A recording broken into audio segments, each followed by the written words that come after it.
ಎಷ್ಟ್ ಜನ ಬಂದಿದ್ದೀರಪ್ಪ? ಸರ್ ನಾವು ಒಂದ್ 15 ಜನ ಇದೀವಿ. 15 ಜನ. ಅಲ್ಲ ಒಂದ್ ನಿಮಿಷ, 6 ತಿಂಗಳಿಂದ ಹೆಂಗ್ರಿ ನಿಮ್ಮ ಬದುಕಿಗೆ? ಬದುಕಿ ಅಂದ್ರೆ ಇನ್ನೇನ್ ಮಾಡಕ್ಕಾಗಲ್ಲ ಸರ್, ನಾವು ವಲಸೆ ಹೋಯ್ತೀವಲ್ಲ, ಹಾ. ಅದರಿಂದ ಎಲ್ಲೆಲ್ಲೂ ಮೇವು ಸಿಗುತ್ತೋ ನಾವು ಅದರಿಂದ ಊಟ ತಿಂಡಿಗೆ? ಊಟ ತಿಂಡಿ ನಾವು ಮರಿಗಳು ಮಾರ್ಕೊಂಡೆ ಮಾಡ್ತೀವಿ. ಒಂದ್ ಕುರಿ ಬೇಕಾದಾಗ ಮಾರ್ಕೋತೀರಾ, ಊಟ ಮಾಡ್ಕೊಳ್ತೀರಾ? ಚಿಕ್ಕ ಮರಿಗಳು ಮಾರೋದು, ಮಾರ್ಕೊಂಡು ಊಟ ಮಾಡ್ತೀವಿ. ನಿಮ್ಮ ಎಷ್ಟು ಕುರಿ ಇದೆ? ಸರ್ ನಮ್ದು ಟೋಟಲ್ 3 ಬ್ಯಾಚ್ ಇದೆ. ಹಾ. 1 ವರ್ಷ. ಏ ಕೋಟಿ ಕುಳ ಗುರು ನೀನು. ಹಾ? 10,000 ಇದೆ ಒಂದ್ ಕುರಿ ಎಷ್ಟ್ ಬೆಲೆ ಬೀಳುತ್ತೆ? ಸರ್. ಒಂದ 15,000. 15,000. ಏನ್ ಓದಿದೀಯ ನೀನು? Diploma civil.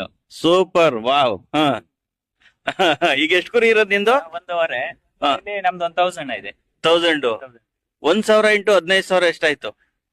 ಎಷ್ಟಾಯ್ತು ಹೇಳಂಗೇನೆ? 1.5 ಕೋಟಿ. ಅದಕ್ಕೆ ಕೋಟಿ ಕುಳ ಅಂದಿದ್ದು. ಗೊತ್ತಾಯ್ತು ಸರ್. ಏ, ನೀನು ಸಿವಿಲ್ ಡಿಪ್ಲೊಮಾ ಮಾಡಿ ಹಾ. ಕುರಿ ಕಾಯಕ್ ನಿನ್ಗೇನು ಅನ್ಸಲ್ವಾ? ಅದ್ರಲ್ಲಿ ಏನ್ ಬೇಜಾರೇನಿಲ್ಲ. ಗ್ರೇಟ್ ಅಲ್ಲ?